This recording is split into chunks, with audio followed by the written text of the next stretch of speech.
सभी साथियों को मेरा नमस्कार। जय हिंद, जय भारत।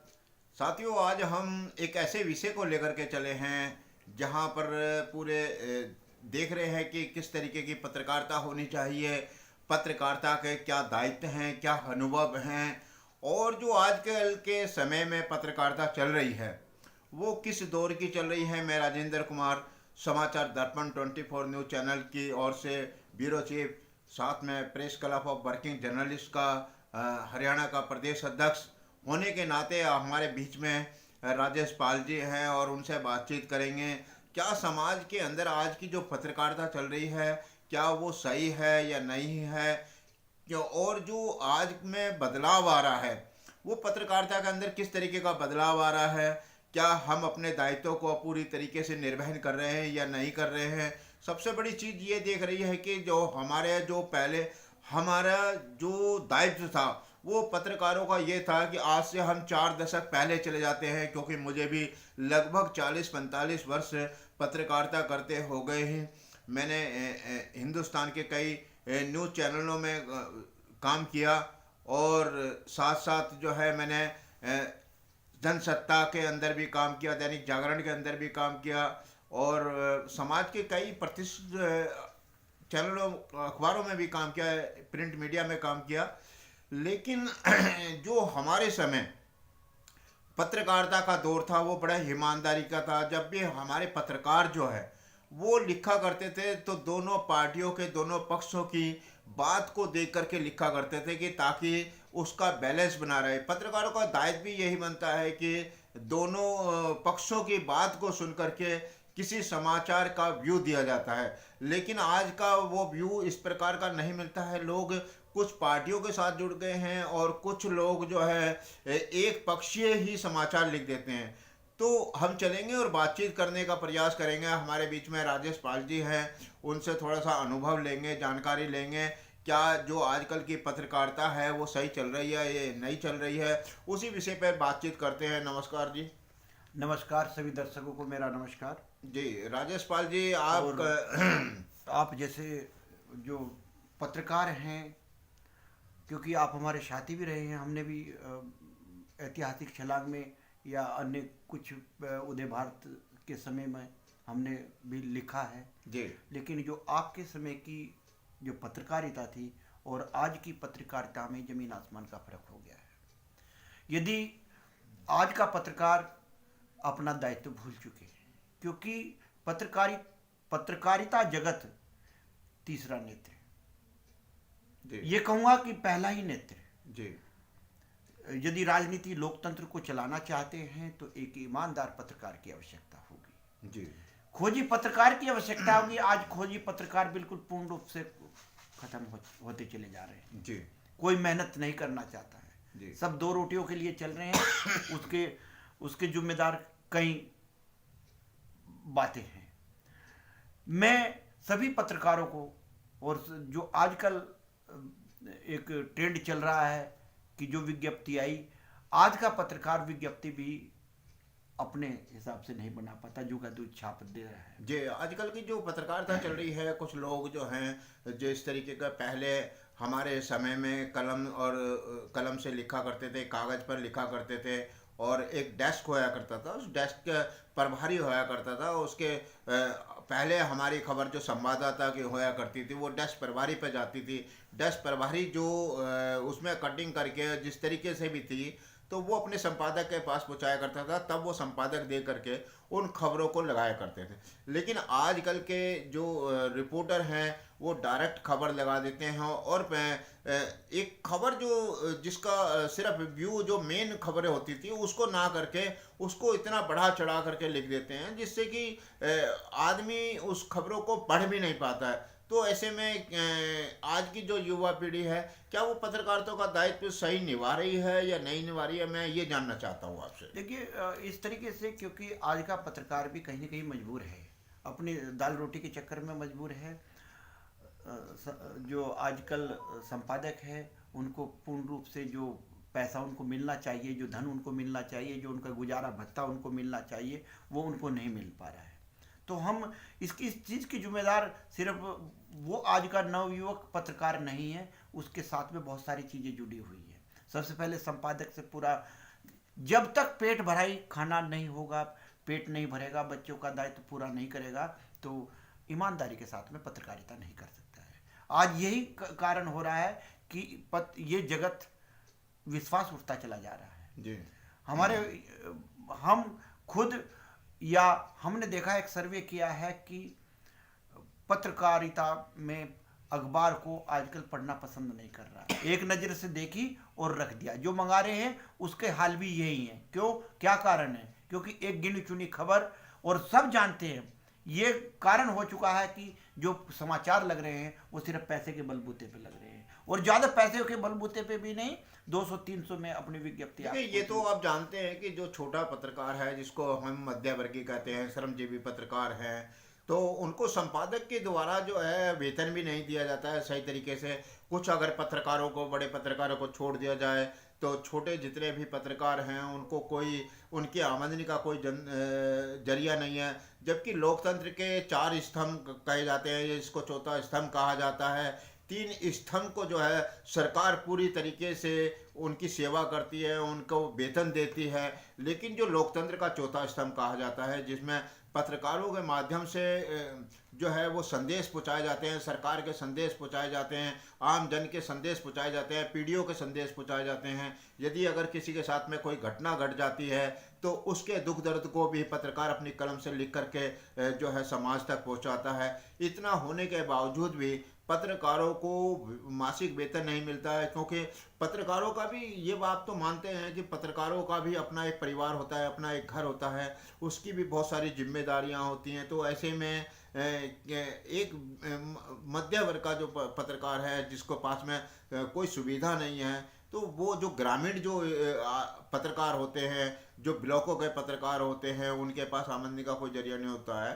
तो ऐसे में किस तरीके से बदलाव लाया जाए ताकि पत्रकारों का जो जीवन स्तर है वो सुधर सके? क्या सरकार को इसकी सहायता करनी चाहिए या नहीं करनी चाहिए? देखिए, सरकार जो है आज पत्रकारिता जगत में एक सबसे बड़ा कानून बना करके ये खड़ा किया हुआ है। पत्रकार अपना, जो खोजी पत्रकार है, वो पूर्ण रूप से खोज करके समाचार भी नहीं लिख पाता है। सरकार के खिलाफ ना लिखना, नहीं तो समाचार पत्र बंद करा देंगे। तो इस तरह के, और करा भी दिए हैं बहुत सारे पत्रकार जो लिखते हैं। कंट्रोल होना चाहिए, लेकिन खोज के ऊपर कंट्रोल नहीं होना चाहिए जी। और रही वेतन की बात, तो जो पत्रकार हैं, जब तक पत्रकारिता जगत में घर पत्रकार का चूल्हा नहीं चलेगा, तो तब तक भ्रष्टाचार व्याप्त रहेगा। इस भ्रष्टाचारी से और बचने के लिए कोई भी ऐसी वो हो, संपादक को चाहिए कि पत्रकार रखे, एक नियमित पत्रकार रखे। आज नियमित पत्रकार नहीं रखते हैं, सीमित पत्रकार रख रहे हैं। पहले क्या होता था, इसका विपरीत होता था। जिम्मेदारी दे दी जाती थी विज्ञापन की अलग। अब एक ही पत्रकार, वही फोटोग्राफर है, वही फोटोग्राफर ही, पढ़ा लिखा नहीं है ज़्यादा, वही विज्ञप्ति ला रहा है और वही विज्ञापन ला रहा है। एक सीमित वो बना दिया है। एक दूसरी चीज जो इस दौर के पत्रकारिता जगत में आई है, स्टाफ है नहीं है, लिखना ज़्यादा पड़ता है। जी। हमारे समय में क्या होता था, 1 या 2 पेज लिखे जाते थे जी। और सगुन से लिखे जाते थे और सच लिखे जाते थे। आज किसी को फुर्सत ही नहीं है कि सगुन से लिखे या लिखे टाइप करते चले जाना है, कोई आगे पीछे कोई कुछ भी हो रहा है। कहीं ऐसा तो नहीं है कि जैसे सोशल मीडिया इस समय पूरी तरीके से आया हुआ है, सोशल मीडिया जो छाया हुआ है, लोगों ने इलेक्ट्रॉनिक मीडिया और प्रिंट मीडिया की उस वजह से कुछ मांग कम की हो?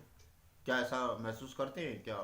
देखिए, सोशल मीडिया एक ये जो फेक न्यूज लेकर के आया है, यदि सरकार इसके ऊपर कंट्रोल नहीं करेगी, संपादकों को भी सबको मिलकर के चाहिए कि इसके ऊपर आवाज उठाए।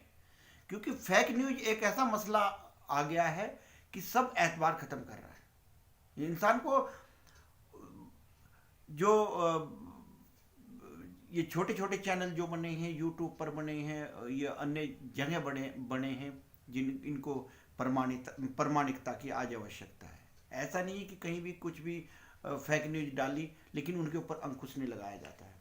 ये भी देखा गया है कि कुछ संपादक होते हैं जो अपना सोशल मीडिया पर अपना चैनल बना लेते हैं, और चैनल बनाने के बाद में कुछ लोगों से वो पैसा ले लेते हैं। उनके बाद में उनका जो है रिपोर्टर की पहले तो उनको लालच देते हैं, और उसके बाद में जैसा ही वो अपना संवाददाता बनने का अपना पैसा भेज देता है, तो कुछ संपादक जो है उनका पैसा भी हजम कर जाते हैं।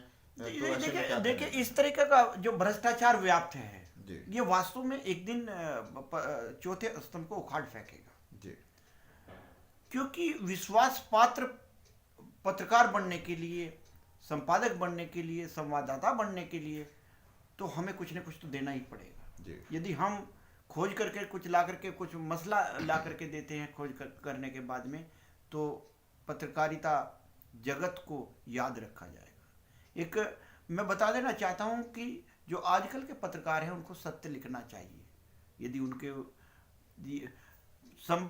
एक नियमित पत्रकार होने चाहिए। नियमित से मतलब यह है कि ऐसा नहीं है कि आज कोई बैठा है उस डेस्क पे, कल को कोई डेस्क पे बैठा है। आप देख रहे हैं कि 15 दिन से ज्यादा कोई रुक ही नहीं रहा है। आज डेस्क बड़े बड़े पेपरों की, बड़े बड़े समाचार दैनिक पत्रों की मैं देखता हूं कि आज उस डेस्क पे कोई और बैठा है, कल उस डेस्क पे। तो इससे क्या हो रहा है, क्या नुकसान हो रहा है? उससे यही नुकसान हो रहा है कि एक जो न्यूज उसमें आनी चाहिए, तसल्ली वाली न्यूज, तसल्ली नहीं, उपभोक्ता की तसल्ली नहीं कर पा रहे। पहले तो यानी कि पाठकों को वो जो चीज, जो सामग्री चाहिए उस पर जो है अब आज का जो मीडिया है वो पूरी तरीके से खरा नहीं कर रहा है। आपका कहने का मतलब ये है। सर्कुलेशन आज उसी के ऊपर निर्भर हो रहा है जिसके समाचार छप रहे हैं। वो यदि आज मेरा आज समाचार लगा, राजनीतिक का किसी का समाचार लगा, तो सारे के सारे अखबार खरीद लिए, वरना दूसरा कोई नहीं खरीद रहा है। दूसरा बहुत कम लोग ऐसे हो गए, और एक दिन ऐसा आएगा यदि यही स्थिति चलती रही तो जो प्रिंट मीडिया है बिल्कुल। आपने जो अपने जीवन में आज तक जो पत्रकारिता से संबंध में क्या सीखा? मैंने पत्रकारिता से मैंने सहारनपुर दर्शन, दैनिक उदय भारत और ऐतिहासिक छलांग अपना साप्ताहिक पेपर चलाया। तो उसमें एक ही चीज़ प्रयास किया कि मैं कुछ इस दुनिया को नए अपनी खोज के द्वारा कुछ न कुछ नया लिख करके दूं, ताकि और एक सीख में पेपर के द्वारा, अखबार के द्वारा कोई चीज़ ऐसी हो कि जिसको नियमित रूप से इंसान पढ़ सके और अपनी नॉलेज बढ़ा सके, चाहे एग्रीकल्चर के बारे में हो, चाहे डॉक्टरी, अपने रोगी, किसी भी चीज़ के बारे में कोई भी टॉपिक ले, आध्यात्मिकता के बारे में या आध्यात्मिक जगत के बारे में कोई ऐसा टॉपिक मिलना चाहिए। ऐसे कोई नियमित टॉपिक लिखने वाला जो कॉलम है वो पूरा आज कोई नहीं कर रहा है। संपादकीय हम देखते हैं, संपादकीय में क्या क्या लिखते हैं आज। संपादकीय में भी ऊँट के मुंह में जीरे वाली बात करते हैं। जैसे ऐसे पत्रकार, कोई ऐसा नियम, कोई रूल ऐसा नहीं है कि जो एक संपादक पढ़ करके मजा आ जाता, संपादकीय पढ़ करके मजा आ जाए और हम उसी को जीवन में उतार लें। किसी भी पेपर का हम आज के इस युग में, इस दौर में ये नहीं देख रहे हैं, क्योंकि जिसकी लेखनी बड़ी, हमारे यहाँ भी बहुत अच्छे अच्छे पत्रकार थे। आपने भी बहुत अच्छा लिखा। आज भी हमारे यहाँ पे बहुत, सहारनपुर उत्तर प्रदेश में हम रह रहे हैं तो यहाँ भी देख रहे हैं, बहुत सारे हैं साथी हैं हमारे, बहुत अच्छा लिखते हैं, आज भी बहुत अच्छा लिखते हैं, तबीयत प्रसन्न हो जाती है। और क्या संदेश देना चाहेंगे कुछ साथियों को जो आजकल की जो युवा पीढ़ी है, हाँ, जो पत्रकारिता लाइन में पढ़ रही है, और क्या उनको पत्रकारिता लाइन में पढ़ना चाहिए? क्योंकि किसी भी पत्रकार को जो वेतन है वो नहीं है, और लोग ये कहते हैं कि जी पत्रकार बिक गया, पत्रकार बिक गया। पत्रकार बिका कहाँ होता है? उसको भी तो अपनी एक घर घरेलू चलाने के लिए, गृहस्थी चलाने के लिए उसको भी तो सहारा की जरूरत होती है। विज्ञापन तो उसका फर्ज बनता है। देखिए, हमने 90 के दौर में पत्रकारिता की, तो 90 के दौर में जो हमारे जो संपादक थे बड़े पेपर के, जब हम अपनी खोजी पत्रकारिता करके न्यूज़ लेकर के आते थे, देते थे, और वो मना करते थे। तो वो चीज़ें आते आते आज उसका इतना बड़ा इफेक्ट हो चुका है कि पत्रकारिता जगत से जो सही लिखने वाले, जो अच्छे लिखने वाले हैं, वास्तव में पत्रकार को किसी लालच की एक तो आवश्यकता नहीं है। हाँ, इतना जरूर है, गुजारा भत्ते के लिए तो उनको मिलना चाहिए। जब तक उनका गुजारा नहीं होगा तो दिक्कतें होंगी। और एक ही चीज़ इस कहना चाहता हूँ मैं नए पत्रकारों को, समस्याएं बहुत आएंगी, कांटों से भरा हुआ रास्ता है। एक सेवा की तरह इस पत्रकारिता जगत को ले। पत्रकार बनना है तो इतना आसान खेल नहीं है, खतरे हैं, बहुत सारे खतरे हैं, और उन खतरों से निपटना या एक कांटों पर चलना ही पत्रकारिता है। जो पत्रकार सच लिखने से मुकरते नहीं, ऐसे पत्रकार कभी मरते नहीं। तो उन पत्रकारों को याद रखा जाता है, तमाम उम्र उनकी लेखनी को याद रखा जाता है। आज भी ऐसे पत्रकार हैं जिनको याद रखा जा रहा है। शुक्रिया, धन्यवाद। सभी दर्शकों को मेरा नमस्कार, जय हिंद, नमस्कार। जय।